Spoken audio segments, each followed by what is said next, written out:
sound. Guess I'll just close my eyes.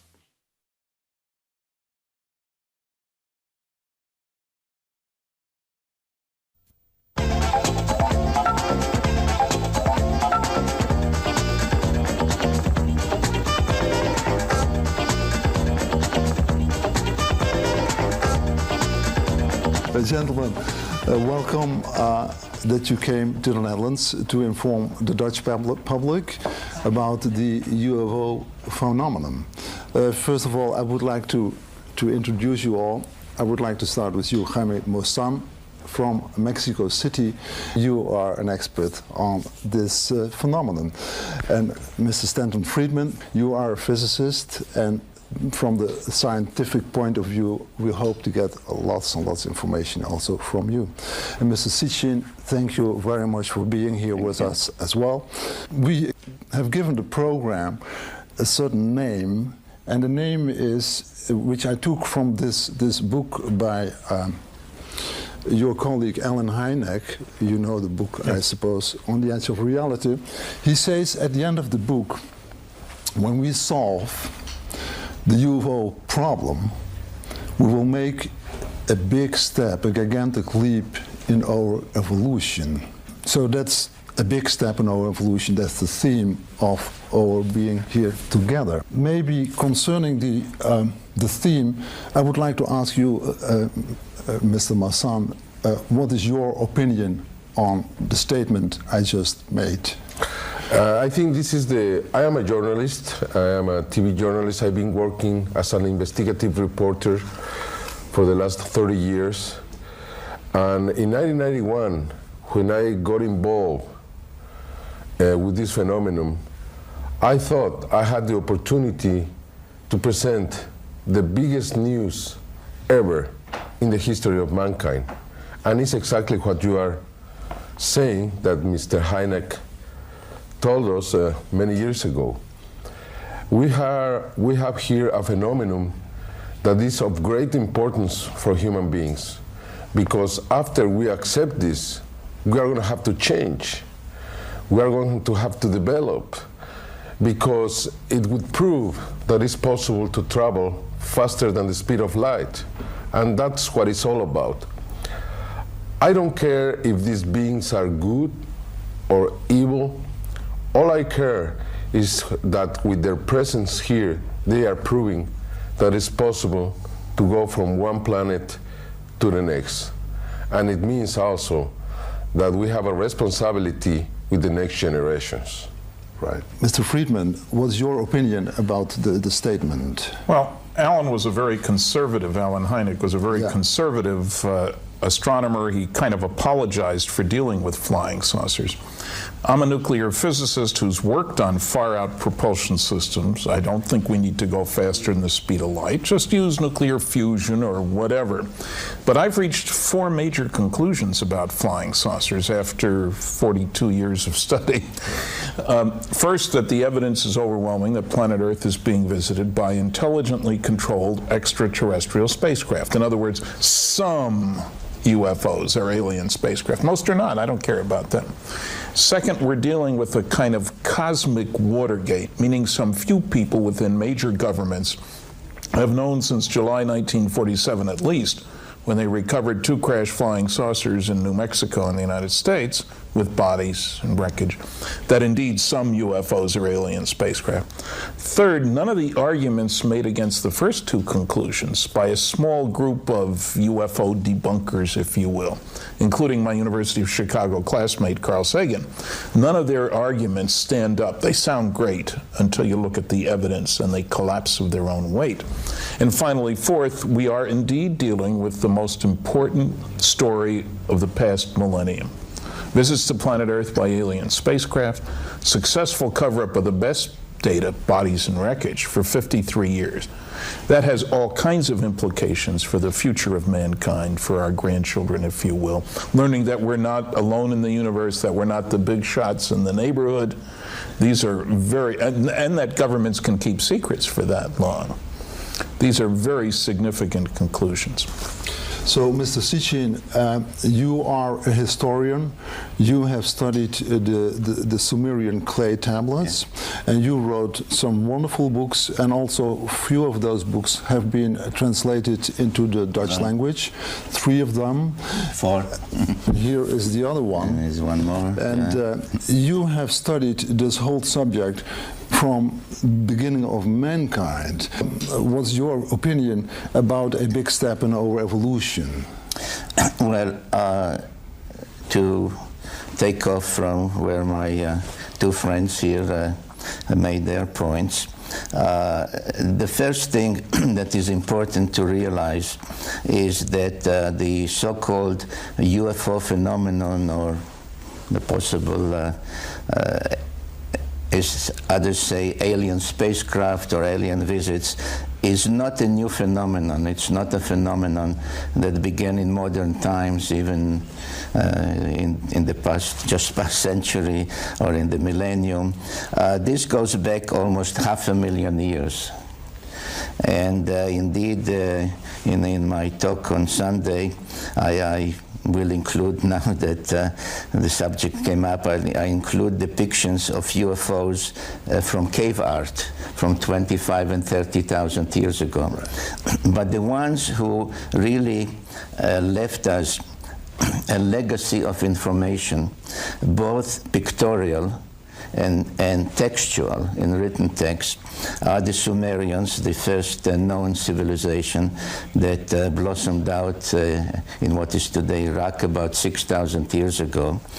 And not only did they submit and record and left behind for reporters. I'm more a reporter than a historian, because I think I'm able to report to people today what was known and evidenced and experienced thousands of years ago. And what they say is that not only that Earth has been visited repeatedly, but they identified the source of the home planet, let's call it, from which the people who operated those spacecraft have come.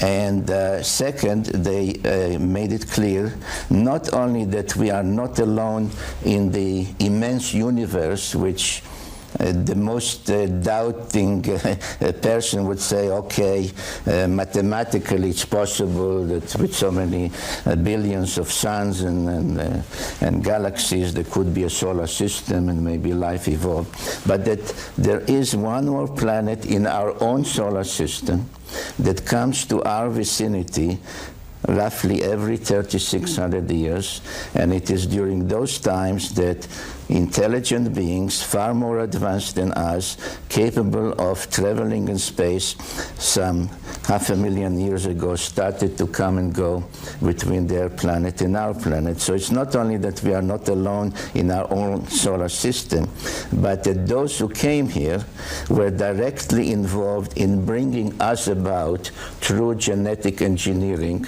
by manipulating genetically the hominids who have evolved on Earth through evolution to bring them up to look like them and think like them and being able to learn from them. So the UFO phenomenon, in my opinion, if it is put in the context of ancient times, is the best corroborating evidence for the veracity of the Bible. The planet you were talking about, is that the 12th planet? Well, technically, it is a 10th planet, one more beyond Pluto, which is, according to the Sumerians, the 12th member of the solar system. Sun, moon, and 10 planets. So when my first book was published, and I mentioned that it was a quarter of a century ago, and it is becoming more and more a classic taught at colleges and universities by now. The publisher said a title that would say the 10th planet, which is the 12th member. Right. Let's call it the 12th planet. Let's go. So as a planet, it's the 10th. As a member of the solar system, it's the 12th. In October 27, 1992, someone was recording this object that is strange by itself when he realized that over his head he had something like 18 spheres. They were moving all together, as you see, but they never lose the formation. Even if they move, the formation remains the same. They are moving, they are advancing again. They are passing over, they are not going up. No, they are going parallel to the ground. The camera is to the zenith. And then you can see this object releasing one of these spheres here.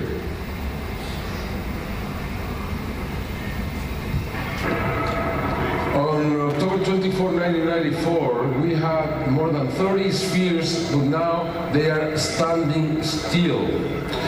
I don't know if any skeptical has an explanation for this. They don't move, and they make figures. They make triangles, as you see. This is daytime. This is 2 o'clock in the afternoon. And this was the first video we received with this kind of event, because just 6 weeks later, we received this video from a different state, Tamaulipas again. And you see they make a figure. It's like the crop circles, but in the sky. Mr. Massan, your country is the country where at the moment we see the most sightings of UFOs of all the countries all over the world. Do you think, and we would like you to show some of your pictures and give us the latest information about the latest sightings, do you think that there is a relation between the pyramids, who are those very old buildings like you have studied them as well, I suppose. Is there a relationship between the mathematics of the pyramid and the UFO phenomenon? To tell you the truth, I don't know, but I think I can speculate on it, because as you mentioned, Mexico has more than 100,000 sites of ruins. Probably is the country with most pyramids in the world. And now is the country with more sightings in the world. As Zakaria said a little bit ago, that must be a relation of these two things. I mean, if you have all cultures, all legacies, and if they are coming back according to all prophecies, because there are prophecies around this. After the eclipse of July 11, 1991, we discovered that in the Dresden Codex, they said more than 1,000 years ago that after this eclipse would be the time of the meeting with the masters of the stars. And probably Zakaria can join this. There are other possibilities, of course. The volcanoes, we have many active volcanoes, and many sightings are around volcanoes, especially when they are very active. We have discovered that every time we have an important sighting close to the volcano Popocatépetl, we are going to have an eruption. And people knows that now. If we have this sighting and it's presented in television, everybody takes care of that because something is going to happen. For example, December 17th, 1998, at 7 o'clock in the morning, the television in Mexico City with the helicopter, the traffic helicopter, got a very spectacular object close to the volcano. And then I went to the radio and television and said, we have to be careful because this is preceding probably an eruption. That same night, we had a big explosion of this terrible volcano, probably the most dangerous volcano in the world. Why? Because it's very explosive and because probably there are more than 30 to 40 million people living close to this volcano, around 100 kilometers. It means that if it really explodes, this could be the worst tragedy ever in the history of mankind. That's another possibility. Mexico is also a country of many mountains. Probably they use some energy in the mountains or some energy from volcanoes. In 1996, there was a team from the Bergen University from Norway, from the Discovery Channel, and from the BBC in England. They went close to the volcano. They used a special machine, and they were able to obtain the information of magnetism under the volcano, and they found of this Popocatépetl, they found that there was more energy there than anywhere else in the world. Is that a possibility? Probable. But also the legacy and the past, as you see, is pure speculation, because I don't have any contacts with them, I don't drink with them, they don't tell me anything, you know, and then I have just to speculate. But the real thing is that, yes, we have very important sightings. Now, on September 1991, from the Discovery shuttle, they were able to record these coming out of the Earth. What is it? This is coming from inside the Earth and going outside the Earth.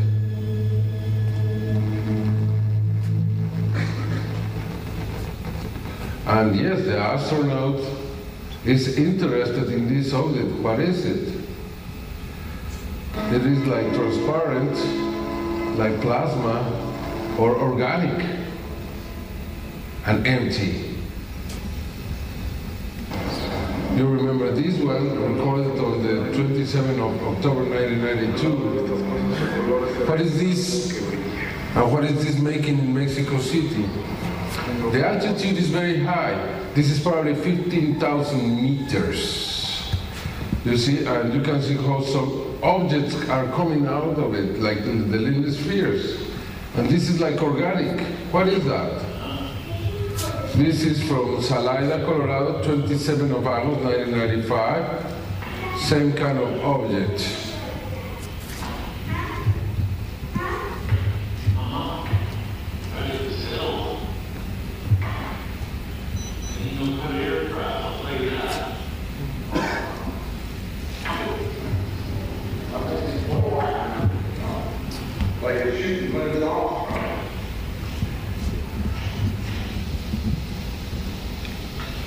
Well, somebody was recording this object that doesn't say so much, but suddenly he realized that up in the sky, in the middle of a cloud, there is an object hiding, like it didn't want to be seen.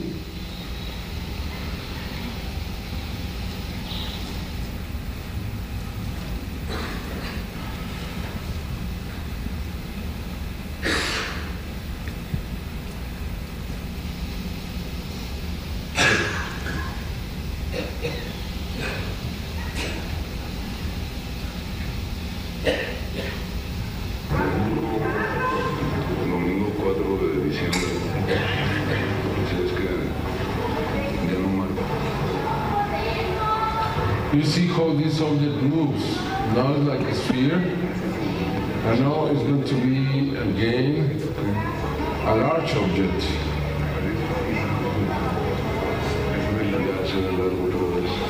I don't know what to say. These looks to be organic, or we have many videos of this kind of objects or things or whatever they are. What are they?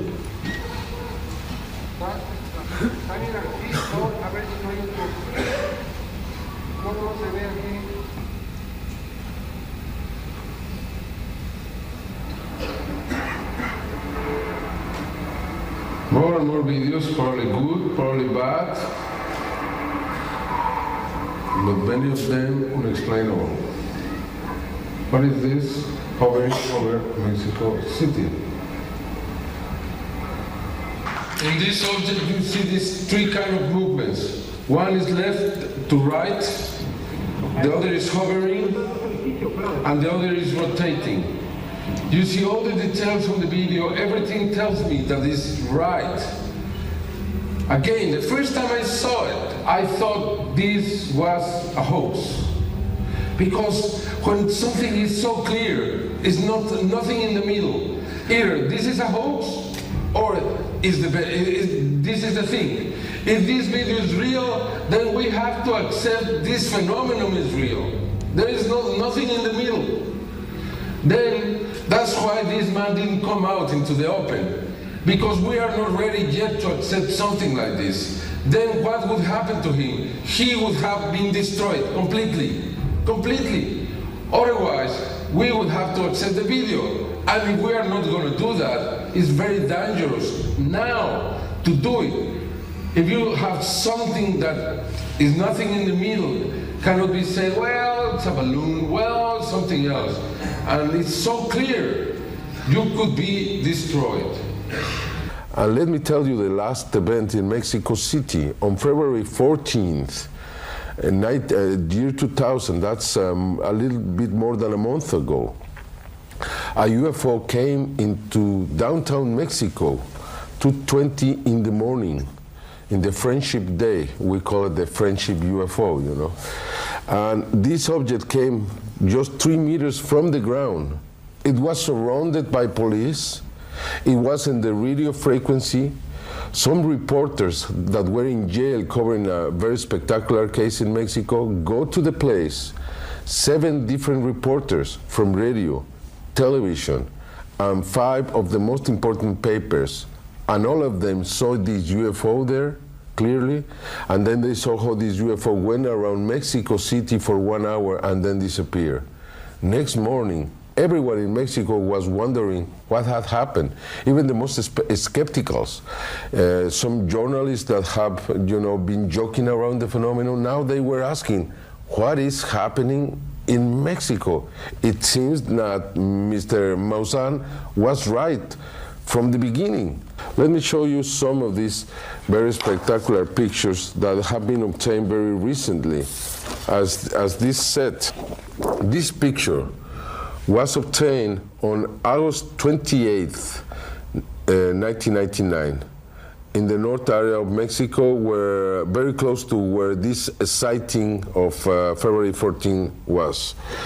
We have, these photographs are so spectacular because they were taken by a professional photographer.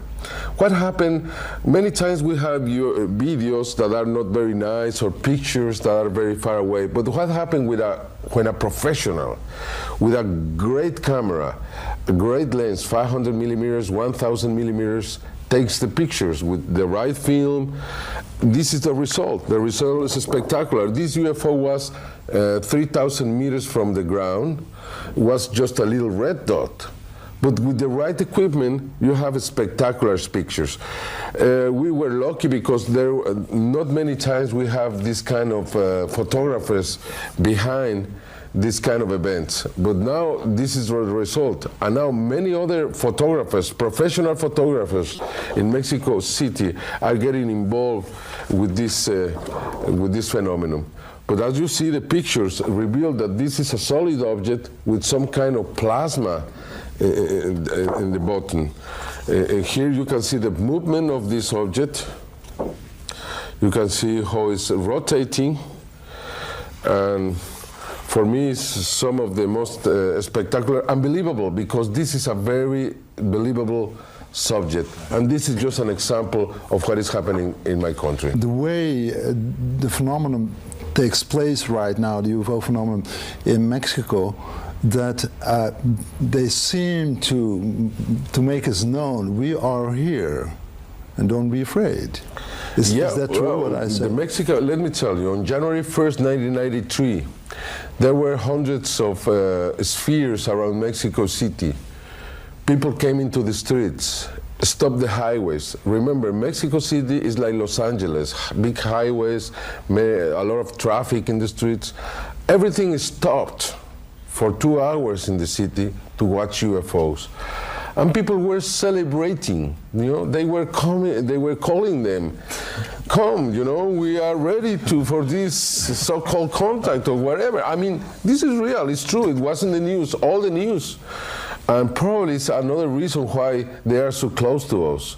I think it has to be something related to the past. Has to be a legacy with this old culture. These were the watchers of the stars. They like to watch the sky every night. That's why they build these pyramids, to be able to put the position of the planets, to follow them. Probably they were able to watch more than anybody else in the past these objects as the other cultures, Sumerians, Egyptians, and so forth. Then, yes, Mexico is a country that is ready. In my country, here I know many skeptics, we don't know, we haven't seen something. But in Mexico, all the pilots, the people from the Tower of Control are saying, this is true, this is happening. Just on February 18th, the year 2000, in Mérida, southeast Mexico, the Tower of Control of the airport reported 200 objects. And they were really worried because they were very close to the airplanes that were landing in that place. A week ago, we made a program with Christina in the United States, and one of the guests was a controller, a representative of the controllers, a union man. And he said, we have to ask the government in Mexico to recognize this phenomenon because we are really worried for the security of the airplanes in Mexico. These objects come very close, as you see in some of these pictures. Mm-hmm. They come very close to airplanes, and we are afraid of an accident. Then the controllers officially in Mexico are asking the government to recognize this phenomenon. I mean, this is real. And this is the most important thing that is happening in Mexico at this moment. So it seems like their technology is of such quality that they can prevent accidents from happening.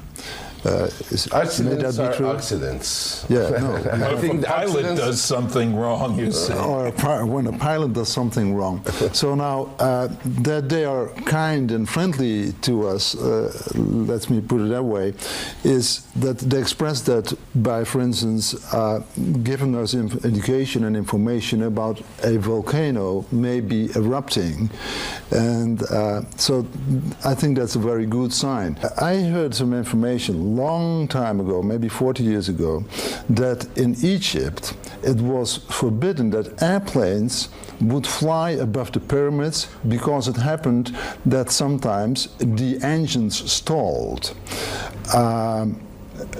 Do you know about this information? Don't know anything about that. So that's something I already know from 40 years ago. Now we know from the literature about UFOs that in many cases when people sit in a car or a truck driving on the road, that all of a sudden the engine stalls. Can you give us some information about this, please?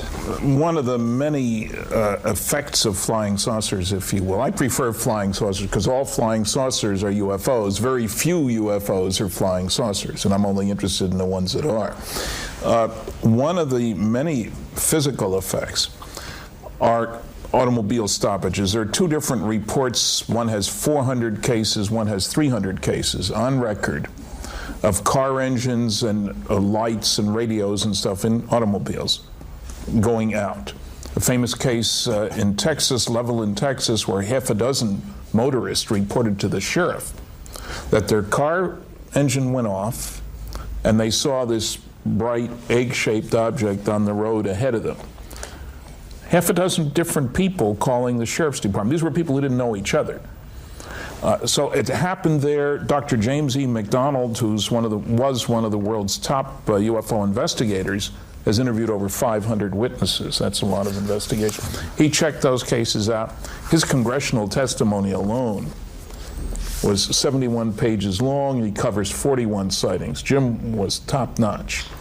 There are similar cases of, I'll call it electromagnetic effects, on aircraft. Dr. Richard Haynes, a scientist retired now from NASA, has collected more than 3,500 pilot sightings.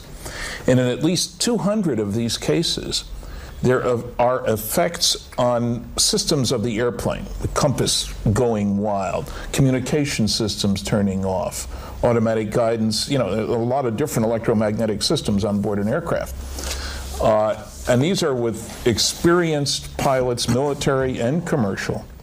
So effects on systems, there's a classic case in Italy, 2 tractors, one a diesel, one a normal tractor, and the normal one stopping and the diesel one just going on.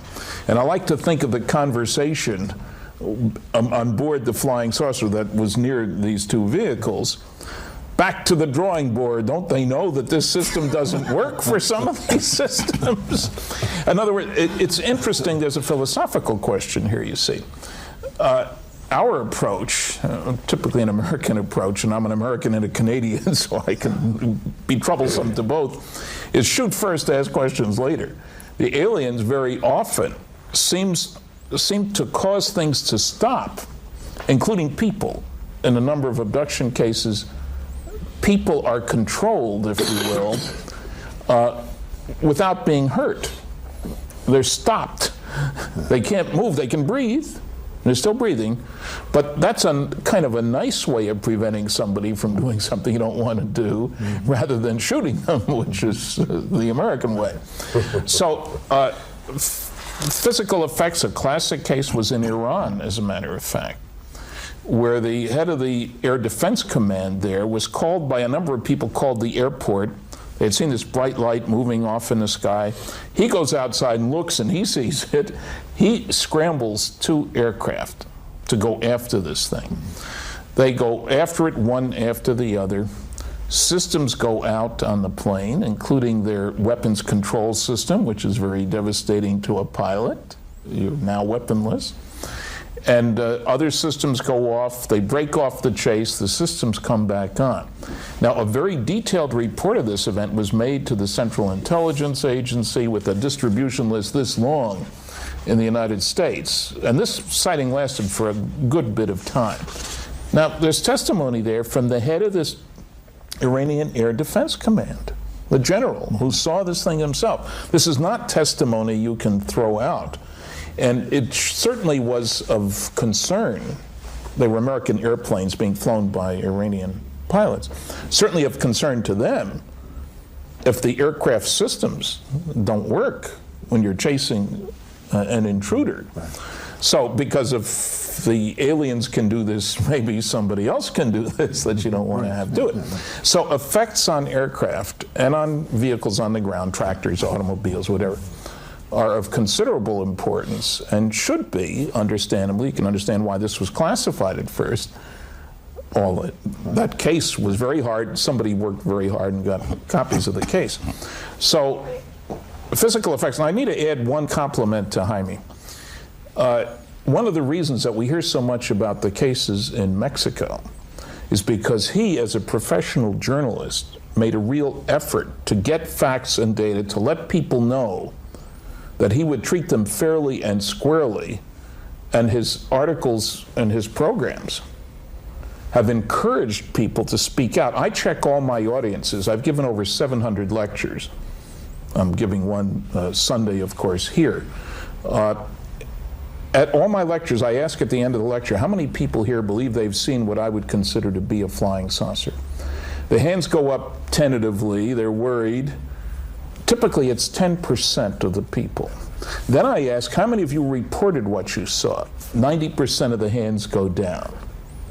I think in Mexico right now, a much higher percentage of people who see something will report it, and that encourages other people to report it because he has done such a splendid job of making the public aware of what is going on.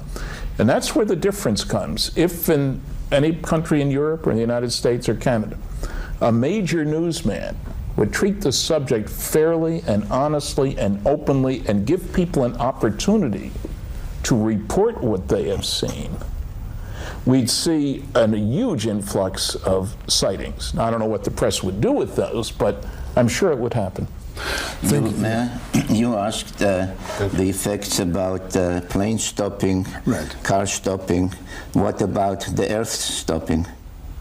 Yeah. That's a, Now, your question started with not all the Mexican pyramids, but the main ones in Teotihuacan, the Pyramid of the Sun, the Pyramid of the Moon. And according to the lore and legends connected with their construction, it had to do with a day when the sun failed to rise. The night continued for 20 hours longer than it should have. And I devote a whole chapter to that in my book in English. And you can read in Dutch the title. the day that the sun didn't move. When we say that the sun didn't rise, we actually mean that the earth stopped rotating, right? The interesting thing for me, and I mentioned that all this ancient and modern, perhaps UFO evidence, is corroboration of the Bible.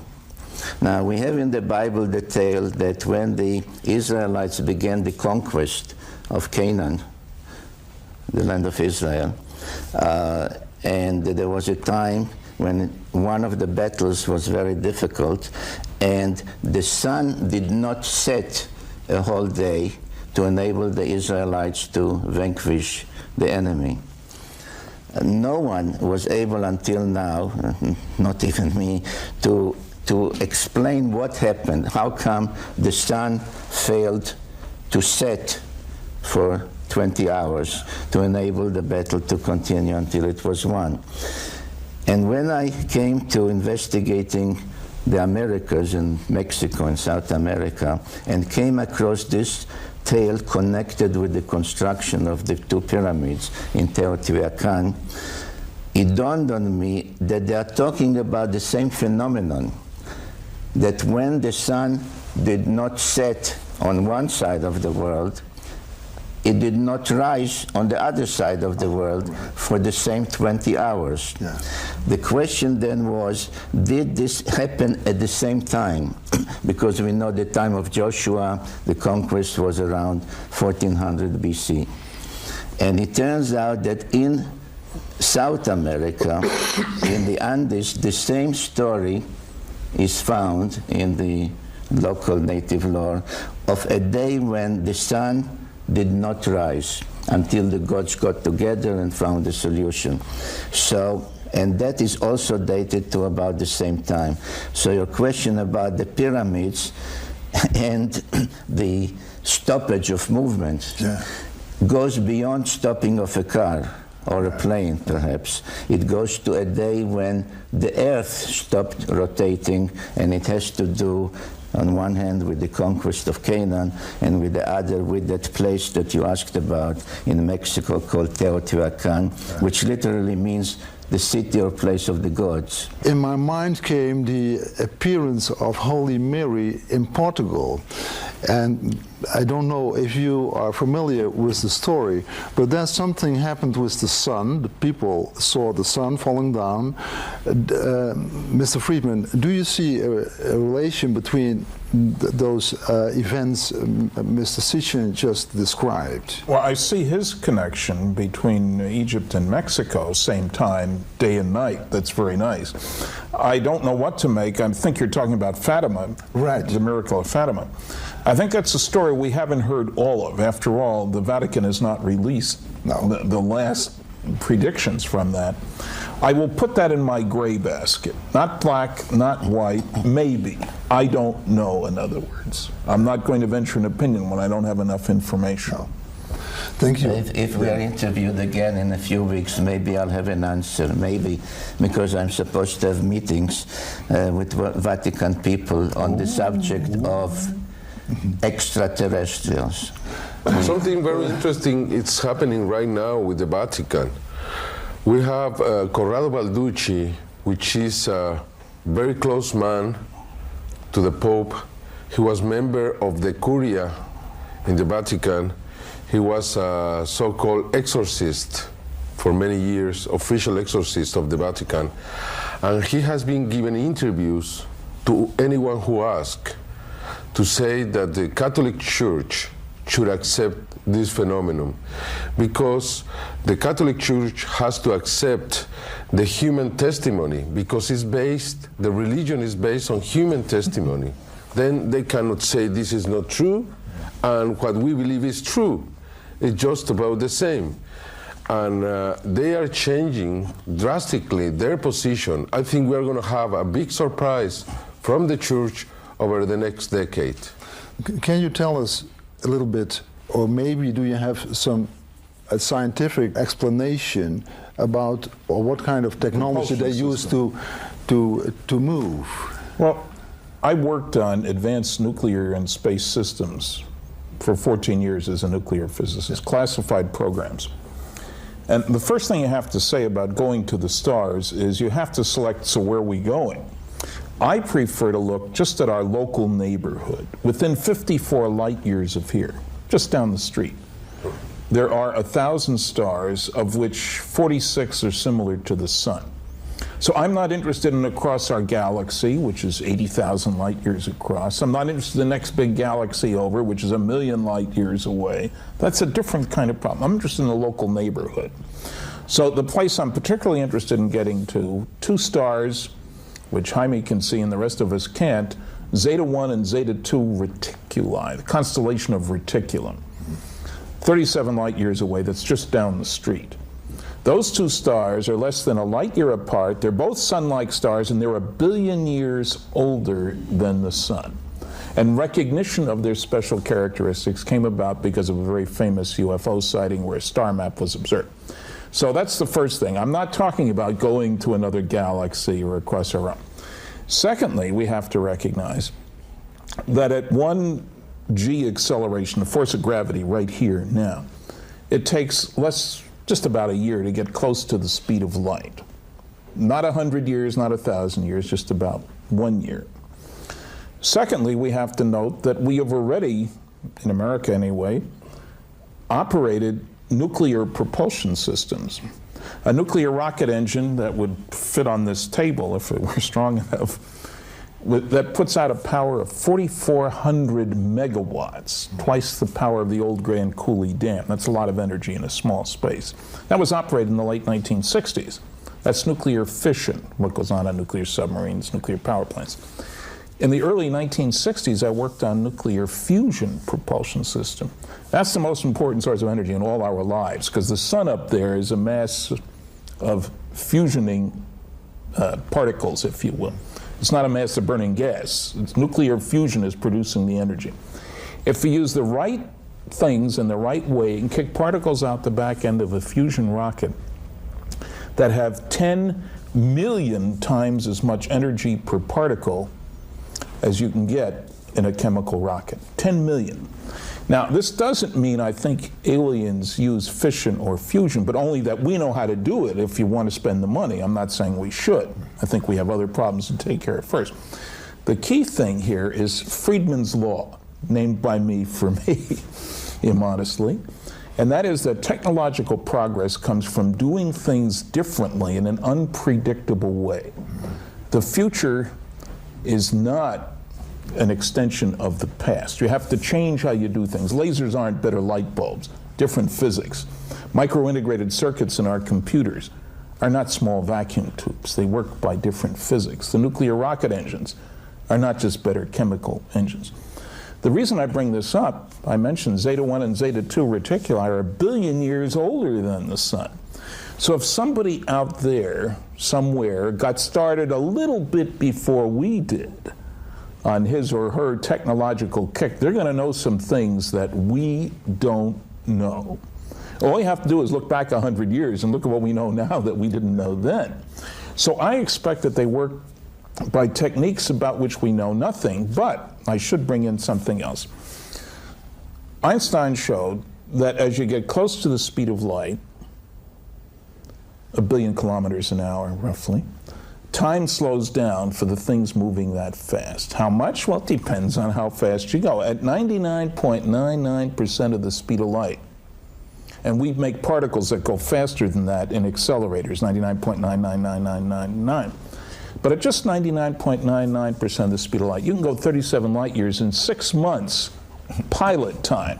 You go out, come back, marry your grandchild's best friend, go out, come back, repeat the process. It's the gift of immortality. So people think Einstein is what limits us. It's quite the reverse. Now, one must be very, very careful about claims by astronomers who are pushing listening for radio signals, but who say nobody's coming here because you can't get here from there. In the past, their calculations about spaceflight have been invariably seriously in error because it's an engineering problem and they don't know the details of the engineering. So nuclear fusion would be very nice and it would do the job. But I think they know things that we don't know. Because even if they're only 1,000 years ahead of us, just look back 100 or 1,000 years and say, things today are magic for yesterday. I have a digital wristwatch. Nobody could have duplicated that 70 years ago. Yeah. They know it kept time and it had a battery, but they couldn't have made another one because they couldn't analyze the chip. So technology is something we have to be very careful about saying it's impossible. Every generation of ancient academics has thought it knew all there was to know, and the next generation comes along and proves them wrong. You can't go faster than the speed of sound, they said during World War II.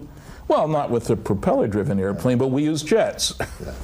Mr. Moissan, what you said, the message we got from them concerning the volcano, so there was kind of a teaching. On May 19th, 1996, there was a meteorite coming to 7 hours of impact with Earth. Not too many people talk about it. This is official. Yeah. It was discovered on May 15th, 1996, by two students from the Arizona University in Tucson. And the government, this was a 2,000 meters in diameter meteorite. We couldn't do a thing. Earth was exposed, civilization was going to be destroyed. And the governments kept quiet because they couldn't do so much. Then something happened. Something moved that object to impact Earth. Who did it? Why it happened? Nobody knows. That's why they produced two movies, Deep Impact and Armageddon, to prepare people in the future. After that event, all this surveillance, all these vigilantes around the Earth looking for meteorites got stronger and got more money because we learned how close we were to be destroyed. And that happened, and nobody learned about it. Were they who helped us? Let me show you two more pictures. These were taken in Monterrey, Mexico. Probably you don't remember in Europe, but we had a burning season, very strong burning season in the beginning of 1998, April and May, even Florida in July. This object was recorded, or photographed, excuse me, over the fire in Monterrey. This fire had been there for days. And in this second picture, we can see that the object is going away. After it went away, all the fires were finished. This had to do something with that? I don't know. No. But the coincidence is very amazing. Yeah, so it looks like that they use a kind of technology then also with which you can extinguish fires, right? Absolutely, So I think would be very easy for them. So now concerning their teaching, let's propose that they teach us. I would like to ask you, Mr. Sitchin, about your knowledge about the teaching of the primitive man. Well, first of all, let me reiterate what I said at the opening of this program, that according to the ancient peoples, and I think that the present-day sightings, which are so numerous and so repetitious and so frequent, relatively, in historical terms, that the comings and goings are not between our speck of dust, which we call Earth in this small solar system, and some very distant solar system in some other star system, but between another planet in our own solar system that comes into our vicinity roughly every 3,600 years, as depicted on this Sumerian seal, which shows the complete solar system, including the planets which we have discovered only in the past century and a half, and Pluto only in 1930, and one more planet that comes periodically between Mars and Jupiter when it is closest to us.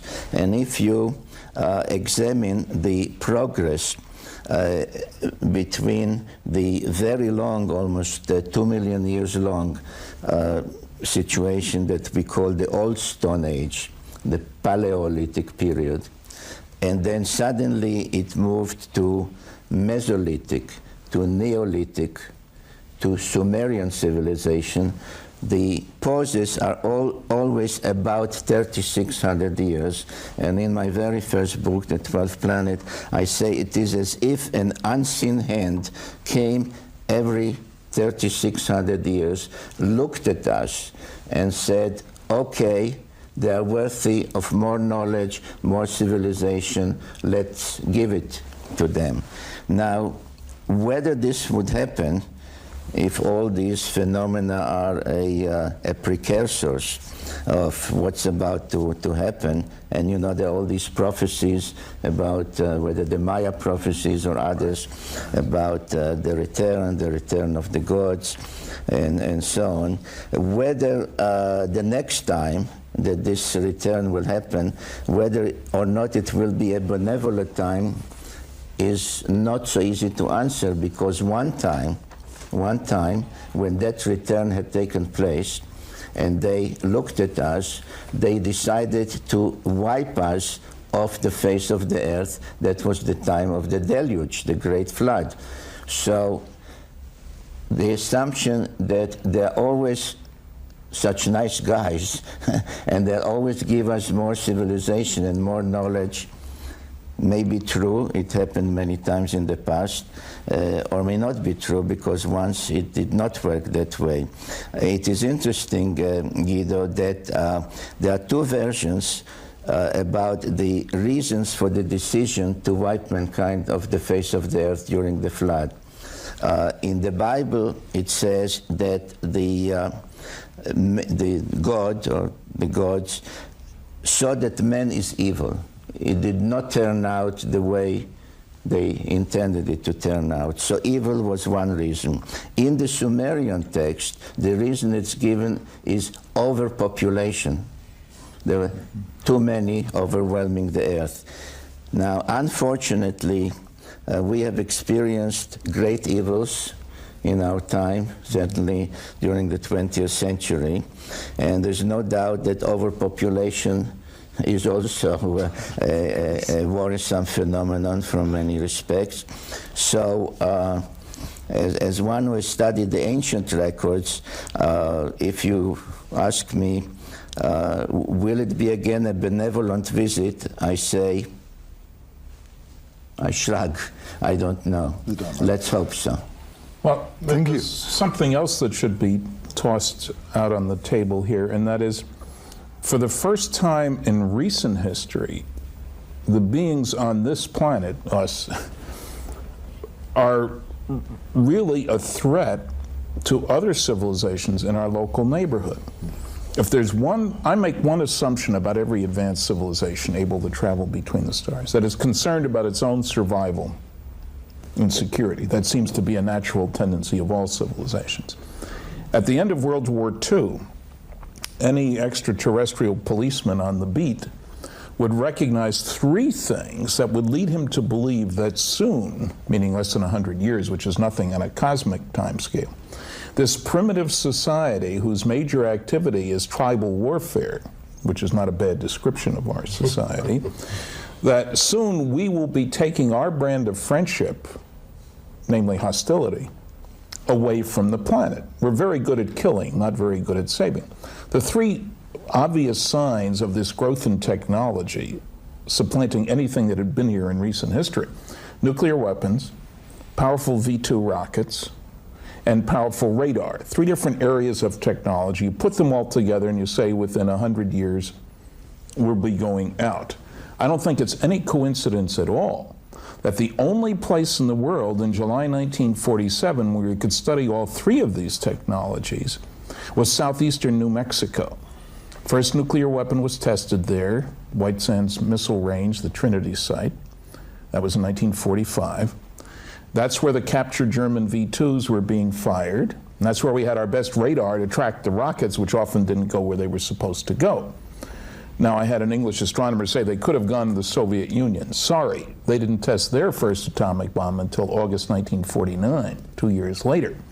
So from a different viewpoint, it's very unlikely that within, say, a 100-year time frame, any other civilization in the neighborhood is going through this transition from being stuck on its own planet to where it can bother somebody else. Either it's behind us or it's ahead of us. It doesn't take very long. Just look back at the last 100 years. From the Wright brothers to the space shuttle to the moon, very short time. So one could say that they are here to keep us from going out there. If you were an alien, would you want Earthlings out there with our sorry record? So, talking about good and evil, this is a planet which spends almost $1 trillion a year on things military, and yet every single day of the year, at least 30,000 children die needlessly of preventable disease or starvation. Now, if that isn't a crazy mixed up planet with its priorities way out of gear, then, I don't know anything. So it may well be that the 12th planet is out there and that they come stopping by from time to time. But I think at this moment in time, we're of concern to anybody else in the neighborhood. Could well be.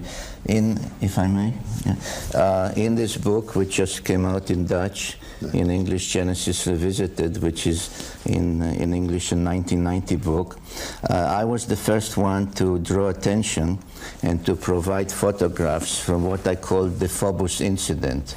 There are quite a number of instances of spacecraft, both American and mostly Soviet. Indeed, none of the Soviet spacecraft to Mars ever ended up healthy and well.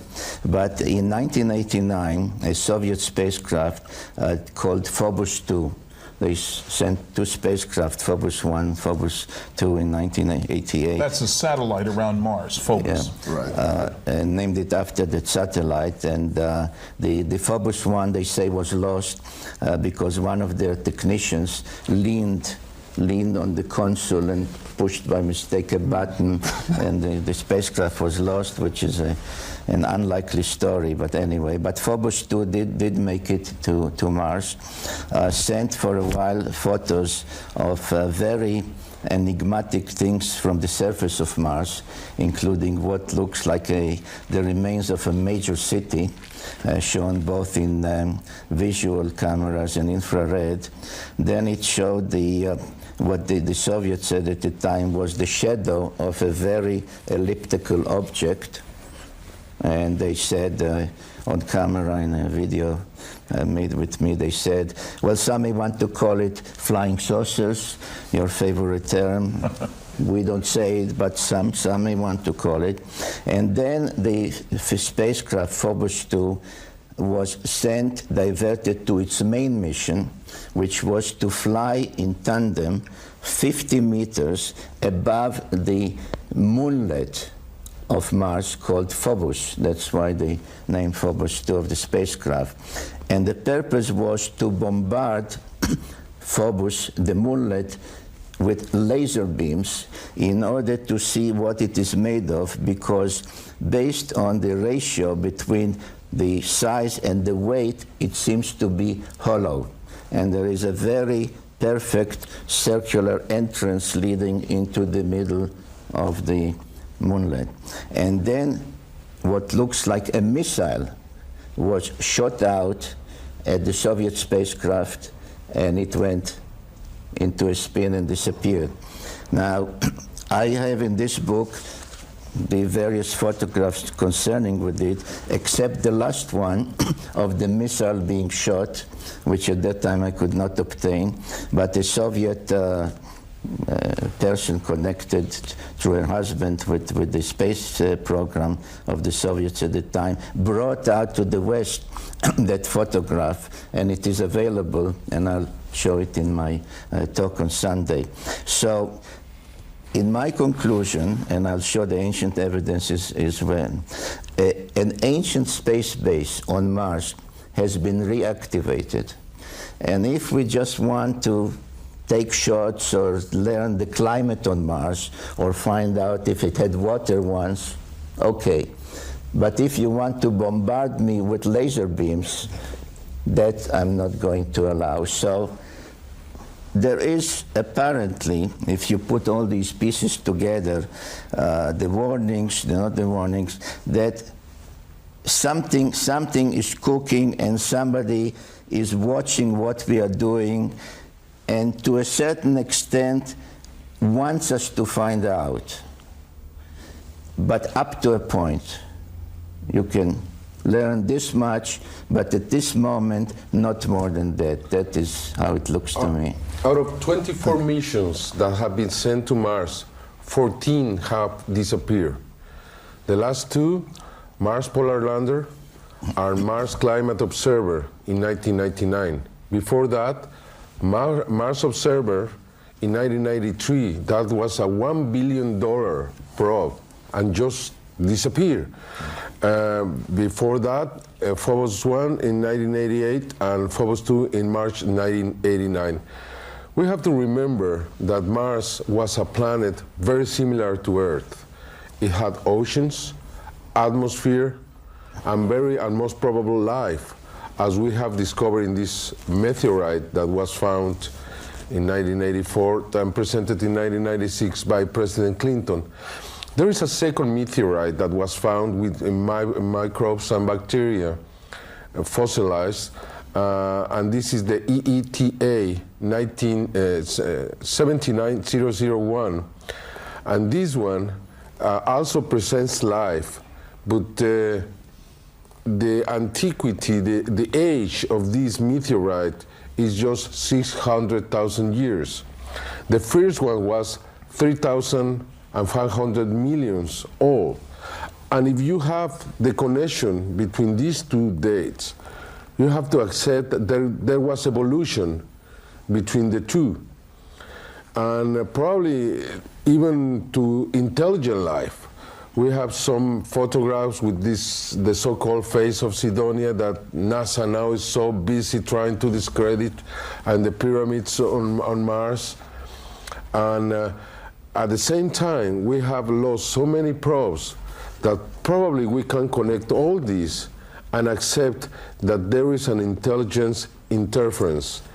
And I think that the key to solve this so-called mystery of extraterrestrials and UFOs is going to come from Mars over the next 20 years.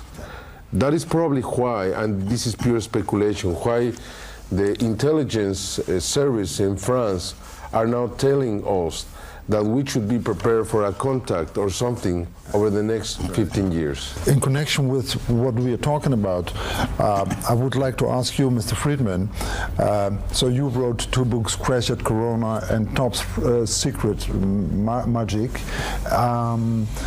So what we learn here is that there seems to be some cover-up. They don't give us the information which they have concerning those satellites going to Mars, and they don't give us really the information what's going on. Well, first, one of the things I'll talk about in my lecture on Sunday is the Cosmic Watergate. It took me 5 years using the Freedom of Information Act and an appeal to get this very informative document from the CIA about UFOs. You can read 8 words on the page. 5 years to get that. Now, they've gotten smarter. In recent years, because they don't like me showing that on television, they used whiteout. They had withheld 156 UFO documents for 16 years, and they decided to release them. Unfortunately, they used whiteout instead of blackout, so you can still only read one sentence. This is from the National Security Agency. So there's no question we're dealing with the Cosmic Watergate, and I will document that on Sunday. And it covers in a lot of areas the Roswell incident, and I was the original civilian investigator of that. They've come up with 4 explanations for what happened. The original press release, and there's no doubt about what they said that we've recovered a flying saucer. I mean, what could be clearer than that from this Los Angeles newspaper? Los Angeles, not Roswell. This is from a major city. Army finds flying saucer. They already had the cover story in. So the second story, 5 hours later, was, oh, it's just a radar reflector from a weather balloon. Well, a few years back, that wasn't good enough. Congress asked for an investigation of an individual congressman. And then they said, oh, you know, we lied the second time around. It was really a super secret mogul balloon, which doesn't match any of the characteristics you understand. Then they came up with a 4th explanation. I'm waiting for number 5. The 4th, oh, you know those stories of bodies? Those were crash test dummies, which we were dropping all over New Mexico. And the kicker here is, and there are several, one, none of them were dropped until 6 years after Roswell, so we have time-traveled crash test dummies. The second, I talked to the man who was in charge of that program, a retired colonel now, he wasn't retired back then. He said, look, for those tests to be meaningful, the dummies had to be the same size and weight as pilots, otherwise it'd be meaningless. They were 6 feet tall and they weighed 175 pounds, and there's no way you can squish those down to little guys this big.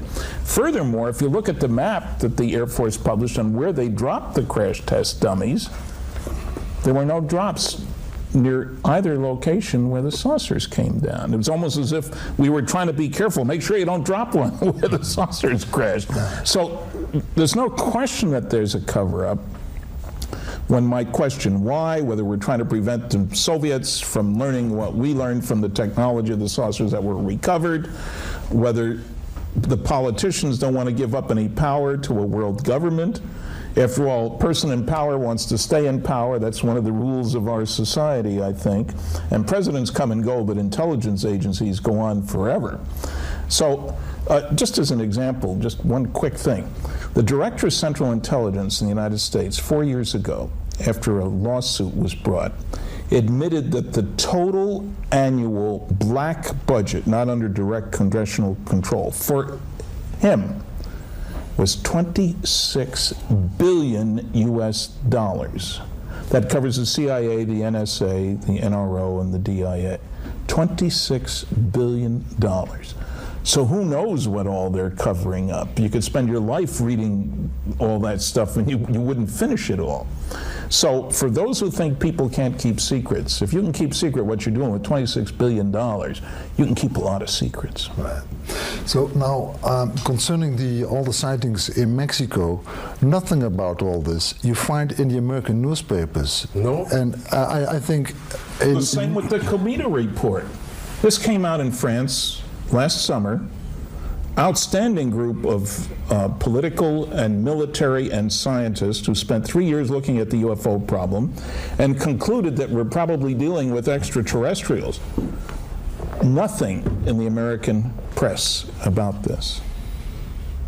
That tells you something about they're not doing their job. It's a cosmic Watergate, and as I said once, if the American press would spend 10% of the effort they spent on finding out about Monica Lewinsky, on finding out about flying saucers, it shouldn't take more than 6 months. There's not much chance of their doing that, you understand.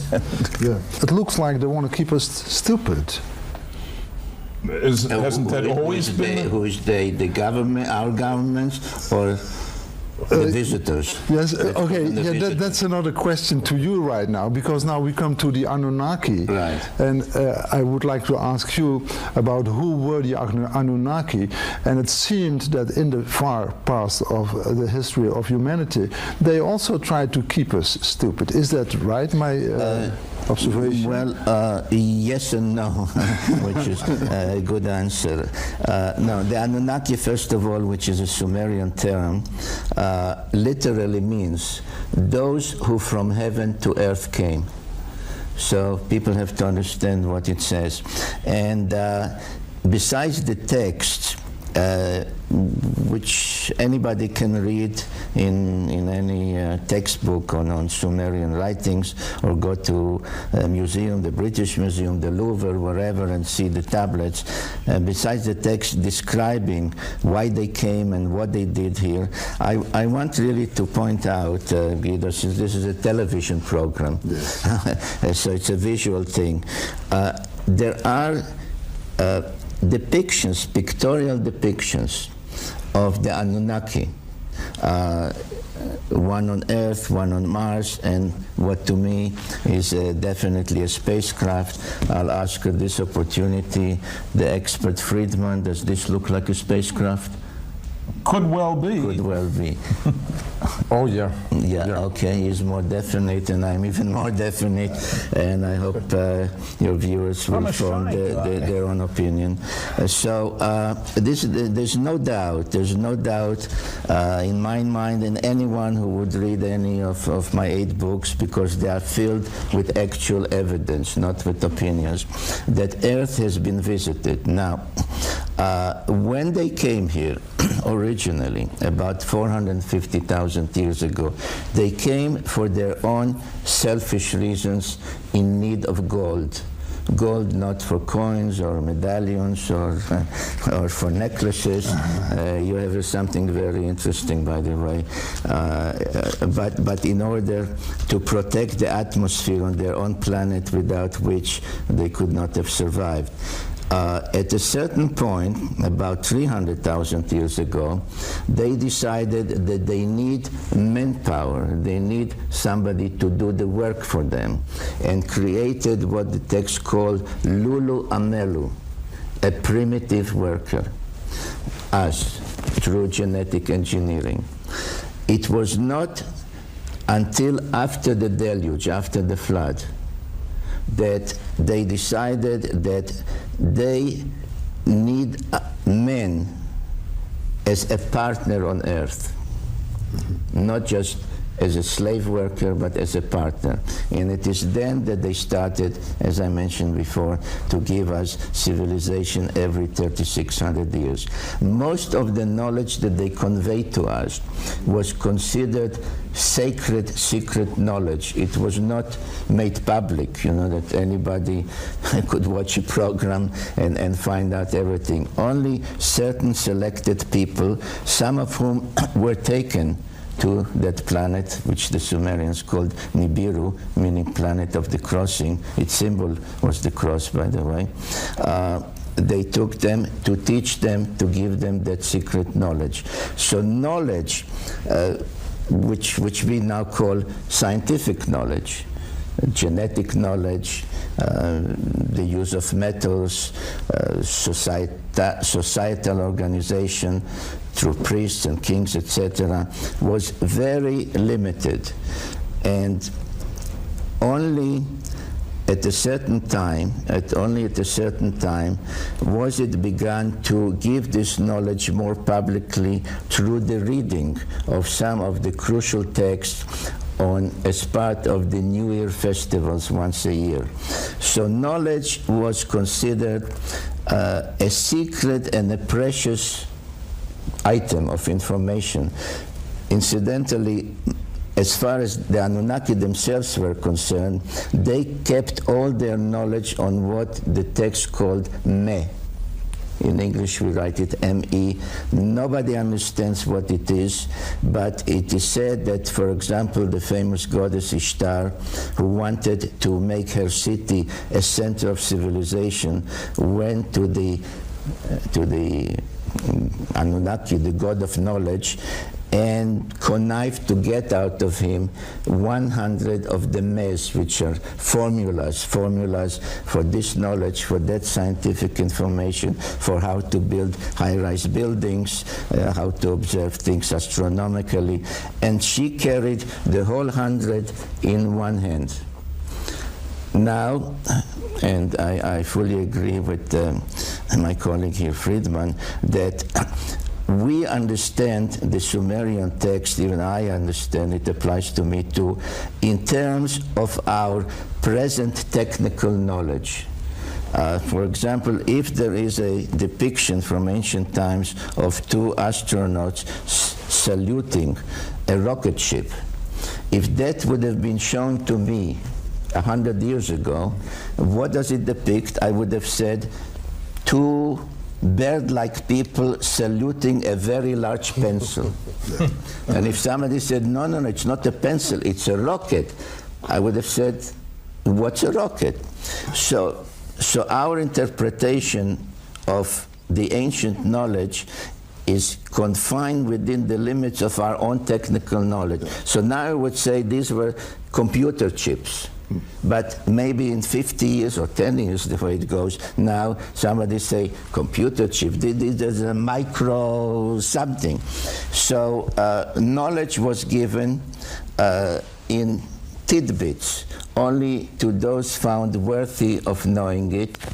And I think that our advances now, which are very rapid, could not have happened unless somebody, the Anunnaki, would have wanted it to happen. Right. I would like to go back to Mexico and to the Holy Mary appearances which took place all over the world and take more and more place in this century, in the last century. Mr. Monsan, do you know about the apparition of Holy Mary at Guadalupe? Yes. Yes. Would you be willing to tell the story? Yeah, well, in 1531, an Indian named Juan Diego was asked by the Virgin to build a little chapel or church, a house for her in Mexico.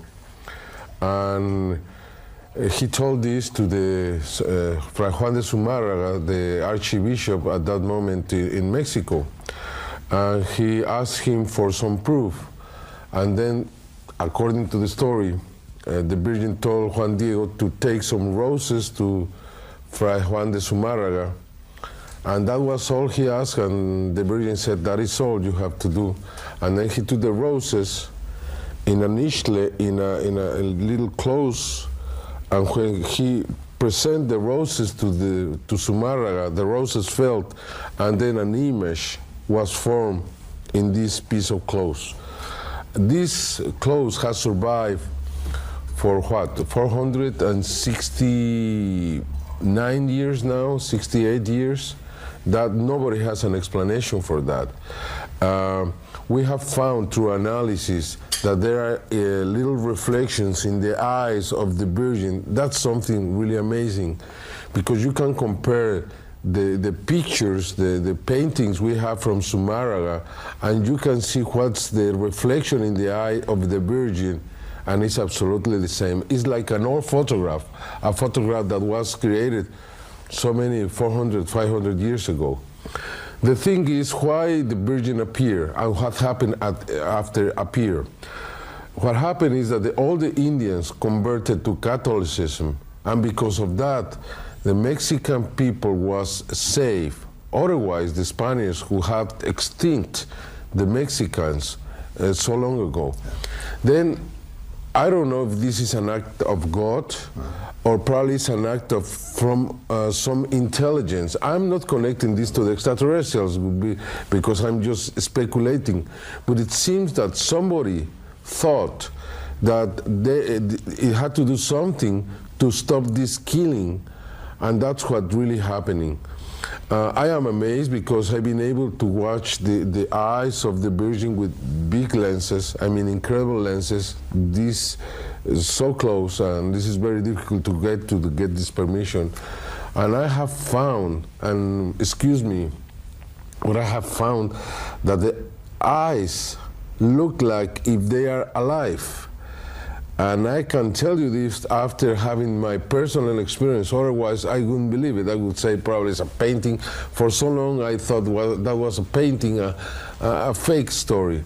At this moment I really think there is something behind that virgin. And remember that in Yugoslavia, this virgin that has been appearing has been telling many people, I appear here, but I live in Mexico. And it seems that this connection of the house or the chapel that was built to the Virgin is still true. And for some reason, there is a presence around this miracle. I don't have really an explanation. I want to learn more about it. I am investigating this, and I don't give final conclusions on this. Like I said before, Alan Hynek and Jacques Vallée in the book on the Edge of Reality, they say that the Holy Mary appearances could have to do with also the UFO energy. Yes. And so I know about many miracles having happened there because people have touched Well, they touched this image for 200, 300 years with bare hands, okay? Nothing happened to it.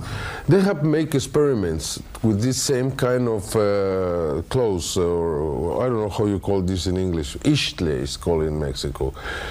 And after 20 years, it's completely gone. Many times they have done that. Completely gone. The bacteria and all things destroy and decay, you know, the clothes. And this has survived for so long that there is no explanation. And after it was exposed, remember Mexico was in the middle of a lake, there was salty waters, and these salty waters destroyed almost everything, you know, and nothing happened to this.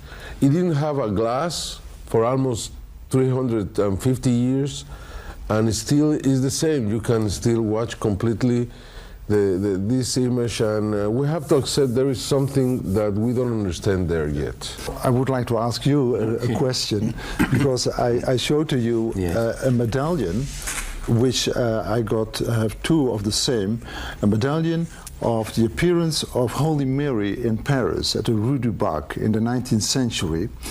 And there she appeared to a nun in a monastery. And so on this medallion you see Holy Mary on the globe surrounded by 12 stars. And you said that this image looks similar, like something you know from history. Yes. Well, first of all, the number 12 is of course significant, and explains the sanctity or the importance in ancient times of 12, because the 12th member of the solar system. So you have, of course, the 12 months. A day was divided into 12 double hours. There are the 12 tribes of Israel, the 12 apostles of Jesus. So it was a celestial connotation. And the ancient depiction, which this reminded me of, also has the image of, in that case, not of the Virgin Mary, but of the goddess Ishtar, surrounded by the 12 celestial symbols, which is the number 12. So does the notion of some female sacred person appearing, signifying things, indicating that something good or bad, probably the people hope good, will happen, translated into images of the Virgin Mary in Christianity or Catholicism. I'm no expert on that, but that the roots of this female image surrounded by 12 celestial symbols does go back to antiquity. I would like to ask you one more question, and a question for all of us. What's the relationship between the alphabet and the DNA? Well, this is the subject of my latest book, not yet translated into Dutch, called The Cosmic Code, and it deals with the use of DNA, not only for genetic purposes, but also for encoding for transmitting the secret information about which you asked me. And this was manifested at the time of the largest ever recorded, even Mexico City excluded, recorded of a UFO sighting took place in the Sinai when God landed in his celestial vehicle on top of Mount Sinai in front of 600,000 people. And it was at that time that the Hebrew alphabet was devised. The Hebrew alphabet, unlike any other alphabet, consists of 22 letters, which is the number of our chromosomes without the 2 sex chromosomes, which is another story dealt with in my books. And like the DNA, where all the chemical compositions that lead to proteins, etc., are based on 3 DNA letters out of the 4, 3. It's always 3, 3, 3. The Hebrew language uses always 3 letters to construct the complete Hebrew language. So the Hebrew alphabet specifically, or the one devised in the Sinai Peninsula, where the oldest examples of alphabetical use were found around 1450 BC. In my opinion, as I relate, no, not in Divine Encounters, in the Cosmic Code, right? Definitely are connected. That was one way of transmitting the sacred, the divine knowledge to the chosen people. Is there something, maybe Mr. Masan, Mr. Friedman, Mr. Sitchin, which you would like to add before we say goodbye? Yes, we are in front of one of the most important events in history of mankind. We should not accept this blindly, you know. We should be very skeptical, but at the same time to have an open mind, because it's probably truth. We cannot defy and we cannot deny that this is happening just to deny it. We have to confront and investigate. If we want to prove it, we have to investigate. If we want to finish with this, we have to investigate, because it seems there are so many who are content just with what others are saying, pro or against this phenomenon, that now is the time to be really scientists and try to have an answer for this, because this is related to the future. That's what is more important for me, because as I said at the beginning, with this presence here, we know that we are going to do the same in the future.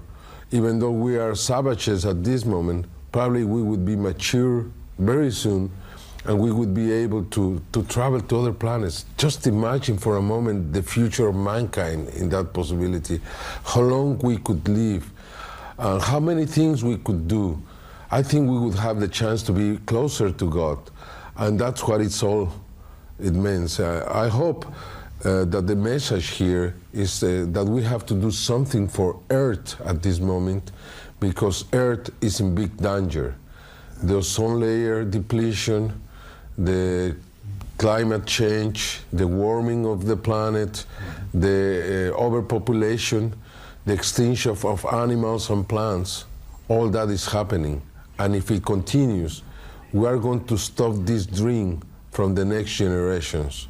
And I don't think we have that right. I hope that with this phenomenon, we would be motivated to see the future and try to do something for those who haven't been born. Maybe the stopping of the cars because of UFO energy is also a message, a warning to us: stop polluting your atmosphere. Mr. Friedman, is there something you would like to say? Yeah, I think the best hope for a decent future for mankind is an earthling orientation. To stop thinking of ourselves as Greek, Chinese, Canadian, Peruvian, whatever. We all are earthlings. I think the best way to recognize that is to realize that there are beings coming here from someplace else, and to them, we all are earthlings.